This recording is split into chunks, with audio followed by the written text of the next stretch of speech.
Check, check, check. You can hear me? Great. Morning, Ellen. How you doing today?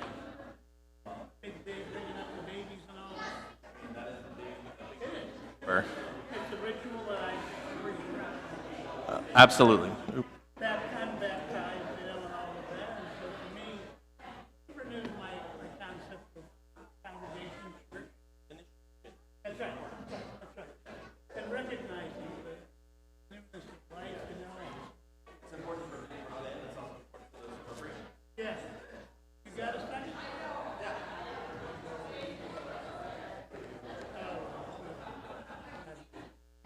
You might finish.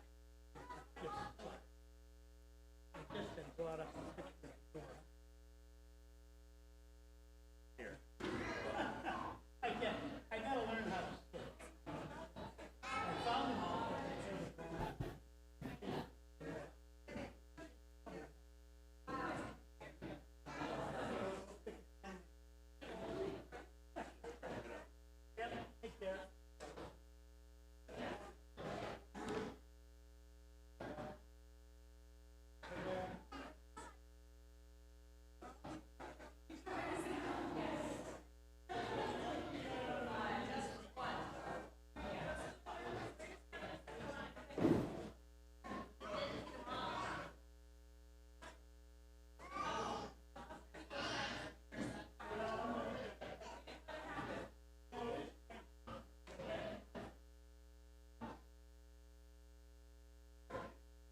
Good morning.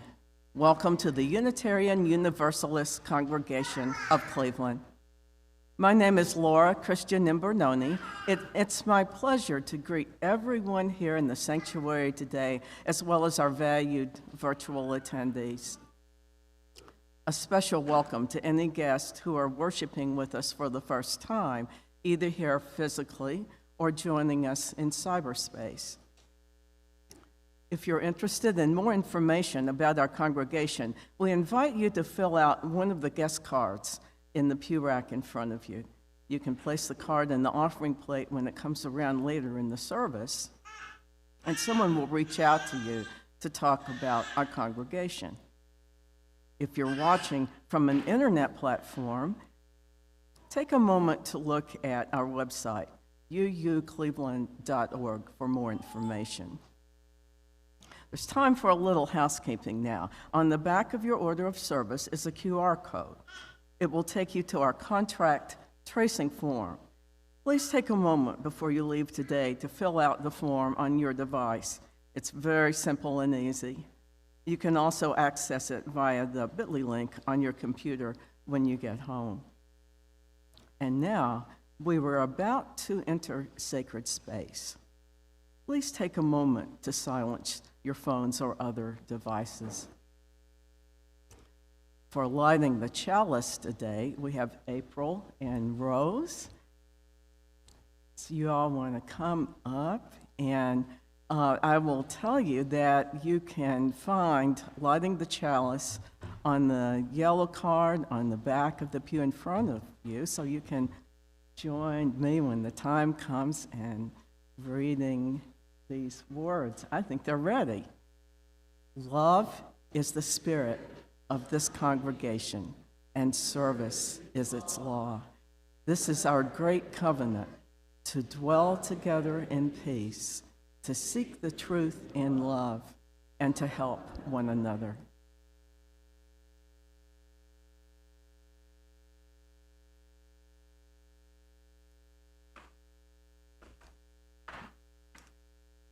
Morning. Oh, there I am. Good morning. I'm Reverend Randy. My pronouns are they, them, and I am delighted to be with you in worship today, whether you're here in person or joining us online. I want to see if Vertus is in the back, but we might have to ask him up in just a moment. So we'll proceed along. I want us to acknowledge Vertus in just a moment, but he's very, very busy on Sunday mornings. So I invite you to hear these words from Reverend Margot Reinhardt. As we light our chalice this morning, may our breathing pause as we notice the slight moment when light delicately flutters before becoming the full flame. A moment of possibility that we witness every Sunday morning. May that moment be a risk-filled invitation to pour ourselves into the heat of curiosity, mischief, celebration, and delight. Before we welcome one another, and come on up, Vertus, come on up. Before we welcome one another and sing our opening hymn, I just want to let you all know, I think most of you know by now, but Vertus has been our evening custodian and has been here basically every other weekend helping us out, and he is going to be moving on to a more relaxing schedule. And so this coming Wednesday is going to be his last day officially with us. And I just wanted us to have an opportunity to thank him. Thank you, Vertus.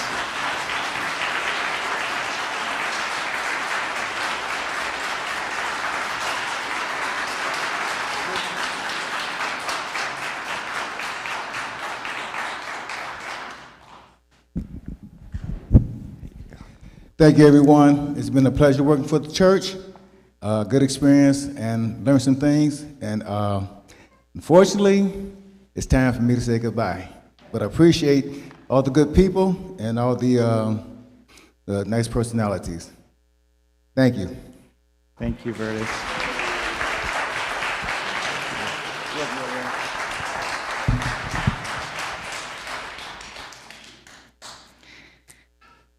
And now we're going to take a moment to greet one another. After that, we're going to sing hymn number 301, Touch the Earth, Reach the Sky. But before we do that, let's say hello to the people around us. If you see a face you don't recognize, make a special point to let that person feel welcome.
Seated. We take time each Sunday to acknowledge the joys and concerns that we bring with us into community. If you're joining us online, I invite you to share any joys or concerns you'd like the congregation to know about underneath the video in the comments. We also have a book here if you're in person and want the congregation to know about something. And so this morning, we place a stone of remembrance for Joshua Victoroff, Claudia Victoroff, and Allison Bashian's family member. Joshua's celebration of life will be today here at 3 p.m. So a stone of remembrance for Joshua.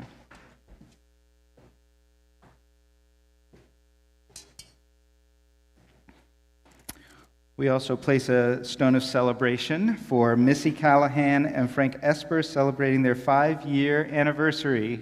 Congratulations.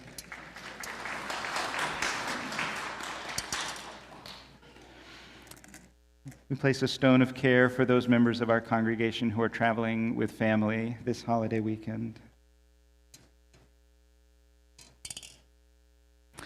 And a stone of celebration for Nora Alto, who we will be dedicating and naming later today.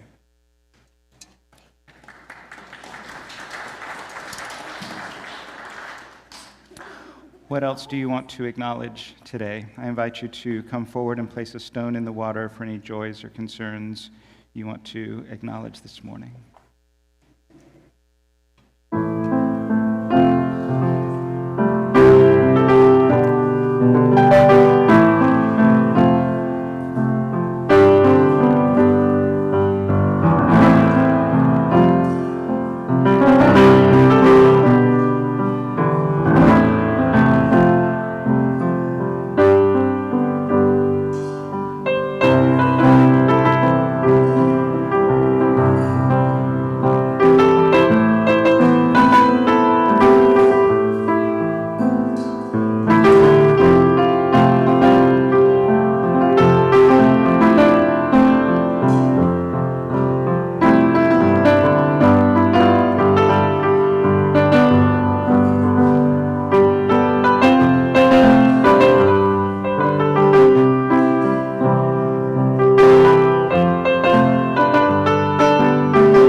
We place a stone to acknowledge all of those joys or concerns shared online today.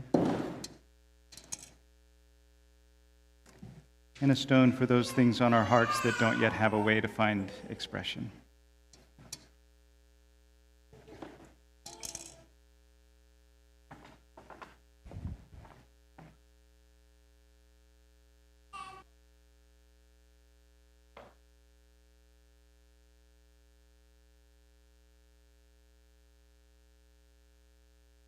Well, good morning. I have some pasta with me today because I learned something really interesting and new this week. Someone want to break some pasta with me? Just a strand of spaghetti. Hold this on either end and hold it for just a second, and then we'll break it together. Here you go. A couple of others. Some other people want to break some spaghetti. Here you go.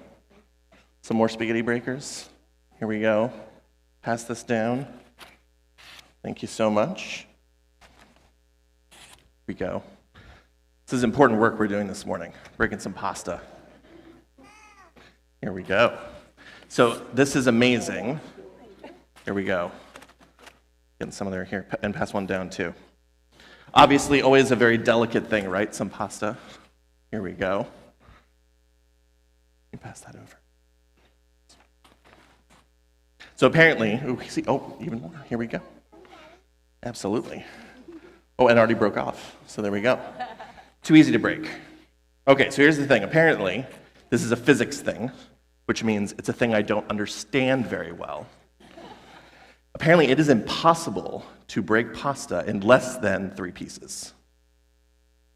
It's impossible, right? It's not a word you get to use all the time. So you're ready to break our pasta, so hold it up either end, and then, right? It goes right away from you. You lost it entirely. Now, again, I don't understand this very well, but apparently, for reasons involving math and other things. Oh, break it off. Let's see it go. Oh, there we go. Apparently, there's something about the snapback force when it breaks the first time that makes it impossible for a rigid shape like this to not also break. It just breaks that way. That's just how it breaks. It's like a law, a rule. This is how it works. And this is the part of my object lesson where I'm supposed to have a point. And today I don't have one. Today I am, if you've ever seen this Simpsons episode, today I am Marge Simpson, who, when Bart comes one day, really stressed out because he doesn't have a good show and tell item. She says, well, you could always bring this potato. It's pretty big. And Bart's like, why do you always want me to, well, you're obsessed with potatoes. Why do you want me to bring a potato? And she says, I just think they're neat. And just like that, breaking pasta is neat. It's interesting. And this is important for us and for what we're thinking about. Sometimes things are just neat. And if part of the essence of what it is to be a human being is to play, that means sometimes we get to just enjoy a thing that's neat. And we get to break pasta just to see it break. And the important thing to know, and this might be, it's a very subtle point, but maybe it's super radical, is that that is actually an amazing and unique part of who we are. That we get to just play and just marvel sometimes. If you have some other pasta in your lives, in your kitchen later on, I hope you'll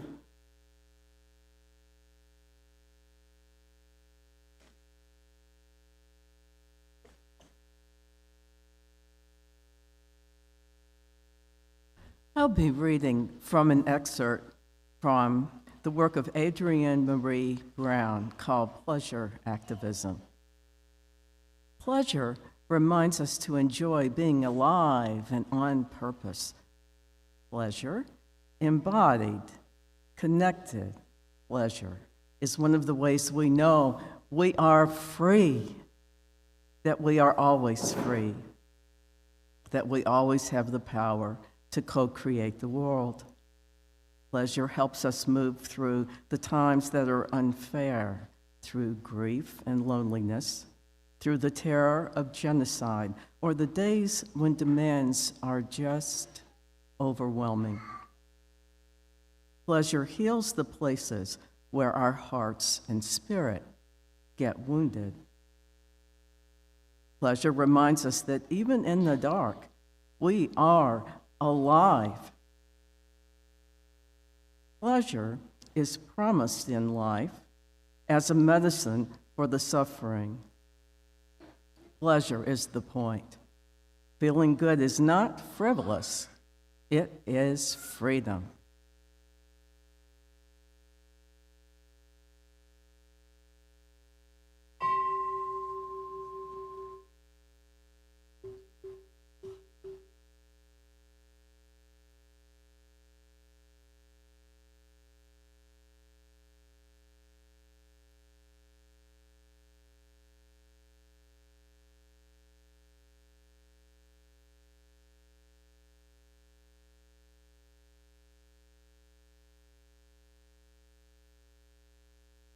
The proceeds of our collection plate today go to Franklin D. Roosevelt Academy, FDR.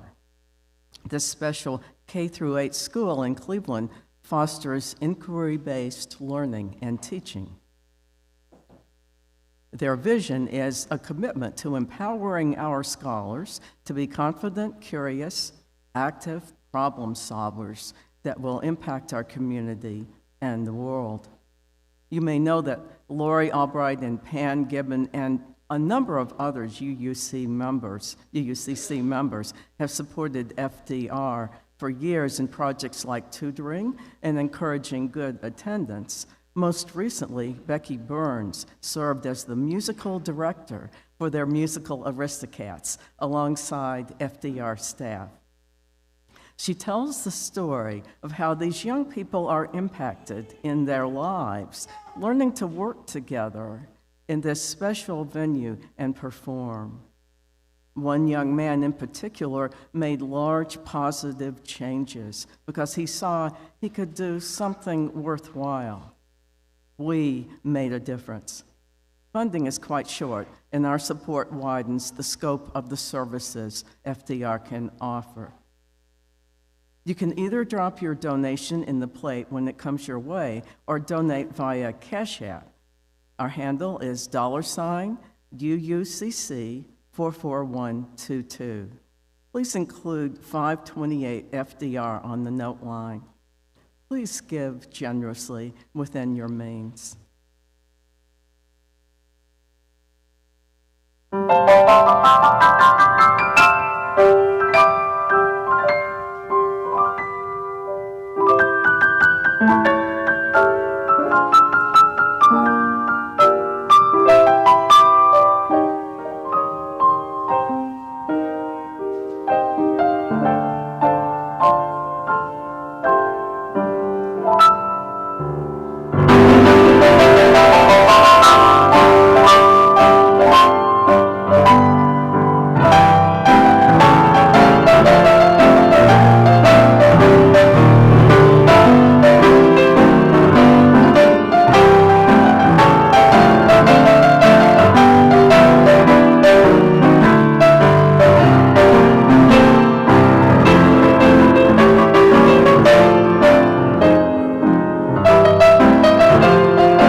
It really is amazing how we express our care for our neighbors in this community. And I just wanted to share with you that we've received a couple of letters recently. I'll let you know about the other ones in coming weeks. But the LGBT Center of Cleveland recently sent us a thank you for the $700 that you contributed to the well-being of their programs. And I wanted to share that gratitude with you. I invite you to read along with the acceptance of gifts that you'll find on the yellow pew card. And spoiler alert, this is the last week we're going to read this. Next week we're going to do something musical, so enjoy it and savor it. We offer these gifts with gratitude, and we acknowledge the constant gifts of time, talent, and treasure that strengthen and nourish this congregation as a reflection of our commitment to community within and without, our purposeful spirituality that is ever searching and growing, and our intentional actions that lead to greater justice in our congregation, our city, our nation, and our world.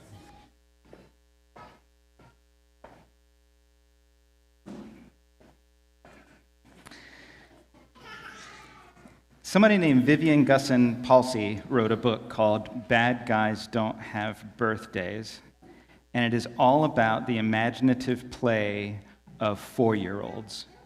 Do we have 4-year-olds in the house, or are you all just kind of circling around that? 4-year-old, good, very good. Something strange happens in our imaginations between 3-year-old and 4-year-old. 3-year-old, we have imaginative play, and it's very repetitive and very short. And it's, oh, mother, I broke my foot, call the doctor. And then somebody will play mother and say, I'm calling the doctor, doctor, come quick. And then, I'm okay, mother, I fixed it. Oh, no, I broke my foot again, call the doctor. And then they'll kind of trade, but it's kind of that kind of repetitive thing. But at 4 years old, they start getting really complicated, and they start creating rules. We, I say they, I mean we. At 4 years old, we start creating rules around things so that we can say, oh, we're playing with a mommy and a baby, and this person's the baby and that person's the mommy. And it's like, oh, here come the robbers. It's, no, we can't have robbers in the story because there's a baby. If there's a baby in the story, we can't have robbers. Okay, so that's a rule. So we've got to come up with something else. Well, I'll play the daddy then. Well, no, the daddy got eaten by a tiger. You can't be the daddy for whatever reason. Okay, I'll be the tiger then, and then I get to run around the room and destroy stuff because I'm a tiger, which is fun in and of itself. But we find ways to navigate these strange, impromptu rules so that we can get what we want from our relationships. We even do reconciliation this way at 4 years old, so that if there has been some kind of an argument, at 4 years old we check in and say, Kathleen, are we friends? And then Kathleen can say, yes, we're friends. And then I say, okay, good. And then we can go on and play. Or if there's been a really serious altercation and I'm out here in the middle of the floor pouting, then Ray might say, no, you're in the shark water. Come get in the boat. You got to get in the boat. You're in the shark water, Randy. And then I know, oh, I'm welcome on the boat. I just have to pretend that I'm in the shark water now and I can be a part of things again. We make all of these strange, sudden rules about how to be together and resolve things. And we work out some difficult things when we have that controlled play space. We work out how to deal with anger. We work out how to deal with sharing our parents with younger siblings that we haven't met yet. That's a big thing that we work out around 4 years old. We work out what it means for there to be bad guys. And we are never the bad guys. You might have to be the guard because I'm being Batman, but you don't have to be a bad guy. We're all good guys together, and we figure out how to protect one another from the bad guys, which is kind of an amazing thing, because sometimes in communities, we look around us and we start to see bad guys in our own communities. And at 4 years old, we just don't think like that. We figure out a way to be free of our anxiety by playing. Play helps us when we're 4 years old. We figure all this out at 4 years old, and then it's almost like we carry the wrong pieces of it into adulthood. We carry the pieces about making arbitrary rules so that we get our needs met, but we don't carry the pieces about checking in and making sure that we're still friends after an argument, or the piece about making sure that we know that we're all the good guys and we're going to help one another and be community together. We forget those pieces sometimes. We don't want to deal with an uncomfortable situation that you bring up, so I don't like what you're saying, so I'll just tell you that you said it wrong. I don't like your tone of voice. I don't like the way that you said that to me. So now I don't have to deal with your content. I just make up an arbitrary rule about how you have to say things if we're going to have a conversation. Or I can say, you can say whatever you want as long as I get the last word. If I get the last word, then I win. And if I win, then I'm happy. And you can go off and say whatever you want. We come up with these weird rules of engagement. So next week, we are going to potentially have a congregational covenant. We've been working on it for months. It's been a lot of really amazing work. You all have done some heavy lifting. And next week, we're going to vote on this covenant. And it can seem like that covenant is just another arbitrary set of rules. We don't experience covenants in a lot of other spaces. But I just want to remind you that a covenant is not about maneuvering strategically to get what we want from one another. It's not for personal protection. A covenant is for community creation. And so here's what you have said. I'm just going to, in brief. You have said you want to cultivate trust with one another. You want to listen deeply to one another, speak vulnerably with one another, and create space for safe conflict, creativity, and fun. And then reconcile when we hurt one another. Not if, when, because it's going to happen. We're human beings. We're going to hurt one another at some point. So we reconcile when that happens. Having that framework might alleviate some anxiety about how we do community so that we can build something really amazing together. It describes the behavior that we think might support the community we want others to have in the future. And the most important part of that covenant is going to be how we repair things. It's not going to be a perfect set of words. There's no way we could come up with a perfect set of words. But whatever the words are, we are probably going to break that covenant, that mutual promise that we have with one another. If we don't have a covenant we can break, it's not a covenant worth having. If it's too easy for us to do what we say we're going to promise to each other, we're not stretching ourselves beyond what we're currently doing. We may as well just keep doing what we're doing now and not worry about a covenant. But if we have a covenant that stretches us, it's going to be breakable, and we're going to have a rupture in that relationship that we get to repair. And that is how we build the community that we envision, by how we invite one another back in and say, oh, wait a minute. We were playing pirates here, and this doesn't go in the pirate story, right? And then you can say, oh yeah, you're right, we're playing pirates. I remember now. We were creating safe space for creativity and healthy conflict. Remember when we promised that? Oh yeah, I remember that. And then we can invite one another back in a way that strengthens our community. It matters that we fall short of the goal because we want our goal to be big. We want our goal to be visionary. We want to go beyond where we are today. So rather than calling people out or shaming one another when something gets ruptured in our relationships, a covenant invites us to come back in and say, oh, you're in the shark waters. Or maybe it feels like you're not hearing the boundary that I'm setting. And I'm trusting you to honor my boundaries the same way I want you to trust me to honor your boundaries. Can you listen to this boundary a little more carefully? Or maybe we say, I notice that we're getting so worked up about this issue that we're not really allowing space for creativity in this process. Can we just take a few breaths and ask this question differently? We can remind one another what we're creating, and in that way, build something worthy of us and future generations. Now, this is normally where we would start singing a hymn, but we have something very special happening today. And so I would like to invite the alto family forward so that we can dedicate Nora.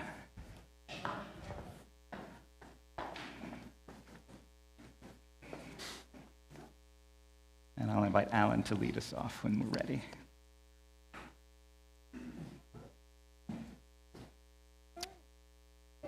Pablo Casals wrote, "Each second we live is a new and unique moment of the universe, a moment that will never be again.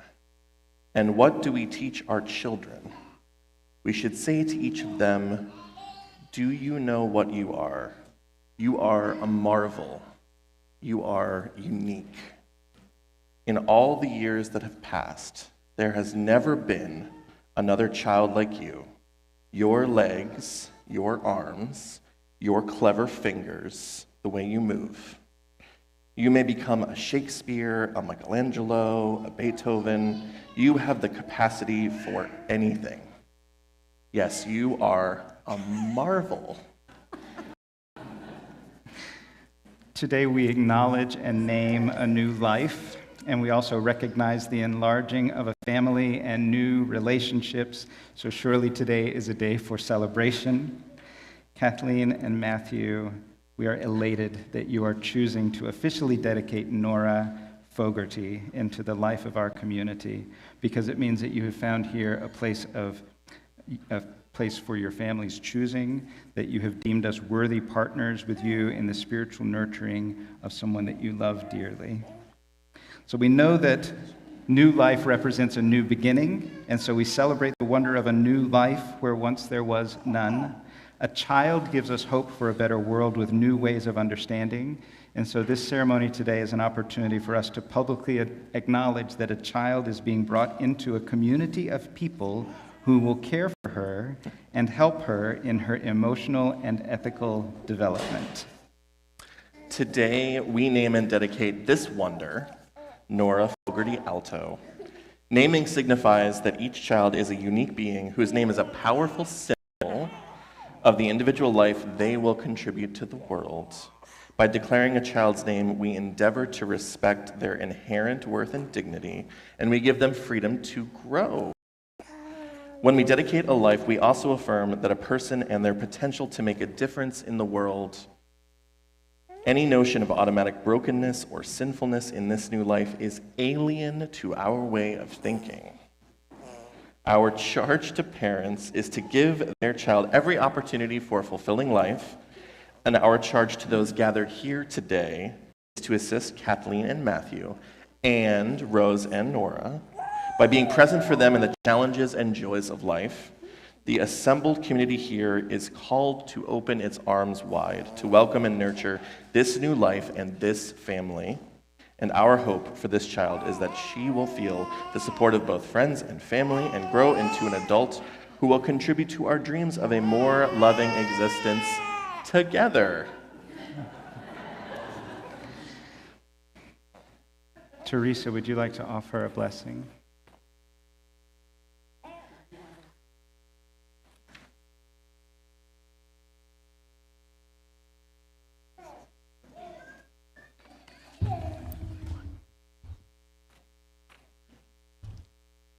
May the blessing of the light be with you always, light without and light within. May the sun shine upon you and warm your heart until it glows like a great fire, so that others may feel the warmth of it.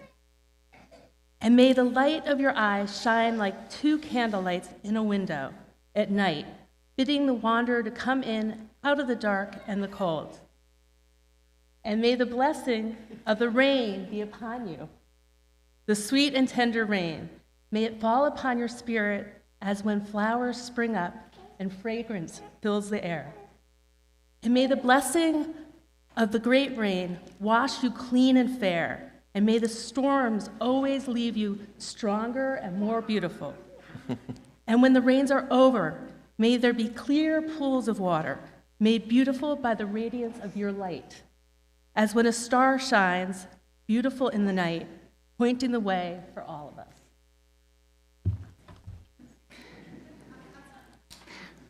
Matthew and Kathleen, I now ask you to express your intentions. This will be a repeat after me, so you don't have to have this memorized. With deepening devotion, and abiding hope, providing hope, we renew our commitment we renew our commitment to love and nourish to love and nourish this child we name this child we name Nora Fogarty Alto. Nora Fogarty Alto. I think you have a rose to present.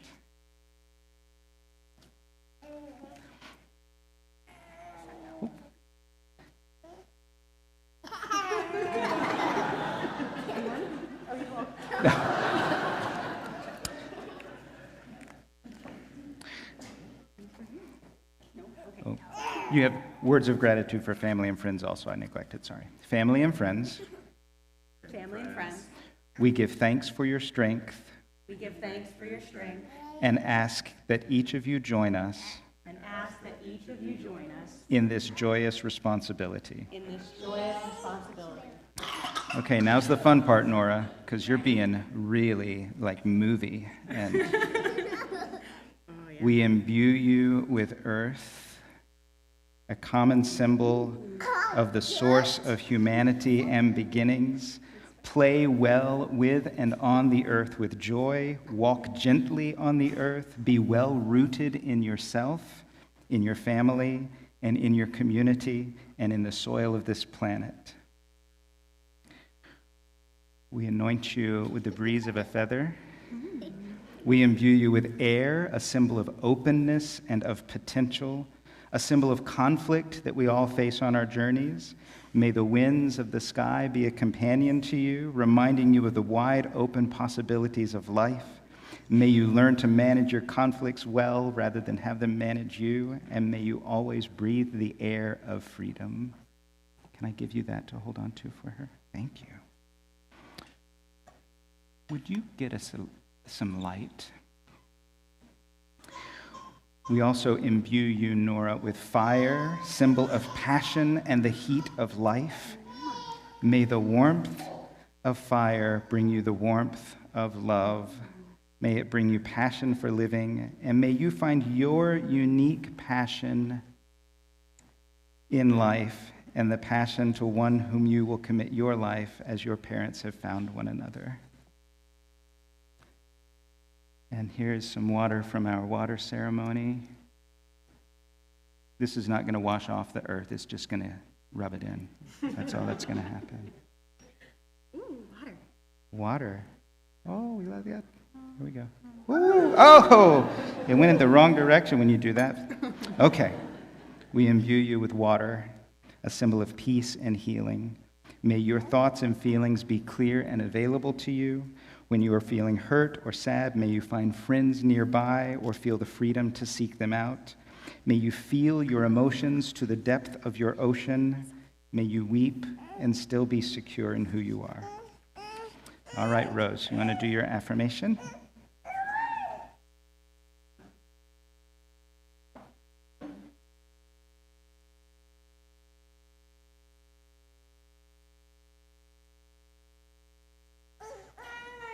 We can move this over if you want.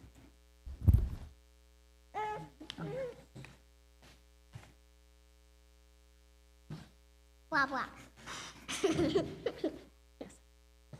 Blah, blah.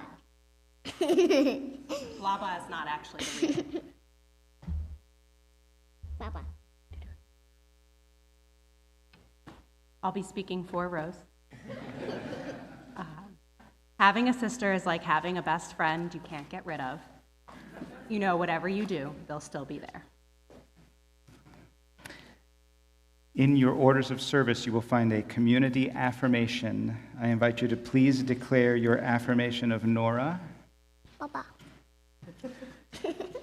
Nora Fogarty Alto, we affirm you and are affirmed by your presence in our lives. We will honor your name and all that you are. Nora, your name is part of your affirmation. The name Nora probably comes from an abbreviated form of the Latin name honora. So Nora takes the meaning of honor from the Latin honorius, a title of respect and reverence. In Hungary, Nora took on an additional meaning of shining light due to its close similarities to Eleonora. Yeah, you'll need that back. So because of its sheer popularity in Ireland, many believe your name originated from the Irish honora, which stands for honor. Honor is a strange word for many of us in the 21st century United States, but there is another closely related word that we use more frequently: integrity. Fogarty is your grandmother's maiden name. It's a surname of Irish origin from County Tipperary, which is very fun to say, County Tipperary. And yet it's a name rich with history, meaning banished or exiled. So may you always have a place and a people to call home, Nora Fogarty. And should you carry some remnant experiences of exile, may it soften your heart to others who might seek refuge and solace in your company. Please join me in the community welcome printed in your order of service. Nora Fogarty Alto, welcome to Earth and to our community. We affirm you with the best that is in us and will nurture the shining light of integrity that is in you. We promise to try to walk with you and to never harden our hearts against you. On this day, we dedicate ourselves again to the possibilities of goodness in the world and to your place in it. Welcome, Nora Fogarty Alto. We are going to sing together now. Hymn number 338, I Seek the Spirit of a Child.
There we are.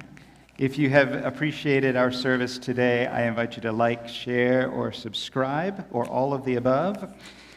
This Thursday, June 1st, there's going to be a presentation with questions and answers about the proposed Code of Regulations change next week. That'll be 7 p.m. on Thursday on Zoom. You are required to register because of our safety protocols with Zoom.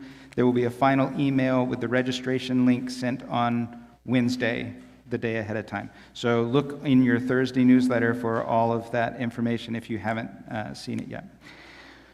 Also, if you didn't look in your Thursday newsletter, then you might not know that we have an auction going on right now for 3 shares, well, one of 3 shares of the Fresh Fork Market that uses our parking lot over the summer. In exchange for using our parking lot, they give us 3 shares, and that can include meat or it can be all veggies, and there's some options there. But there's a link and info on the website. One more day for that auction. It'll end tomorrow at 5 p.m. So you have an opportunity to get that full summer share from Fresh Fork Market.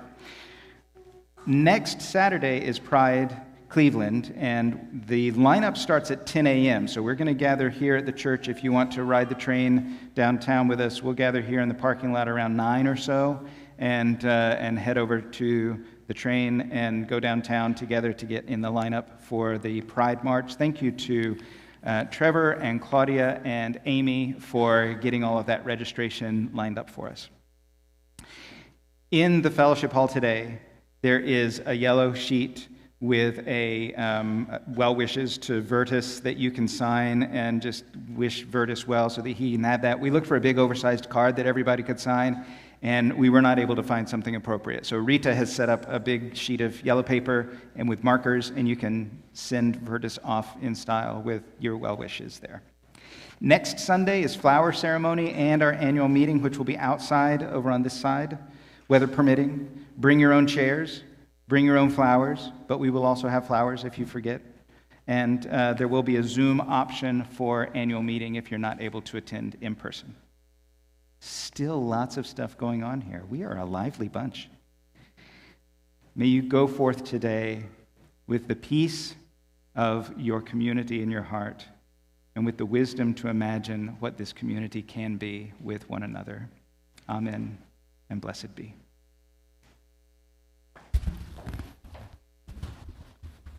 So you can find the yellow card again, if you like, on the back of the pew in front of you as we extinguish the chalice. And look for the paragraph, extinguishing the chalice.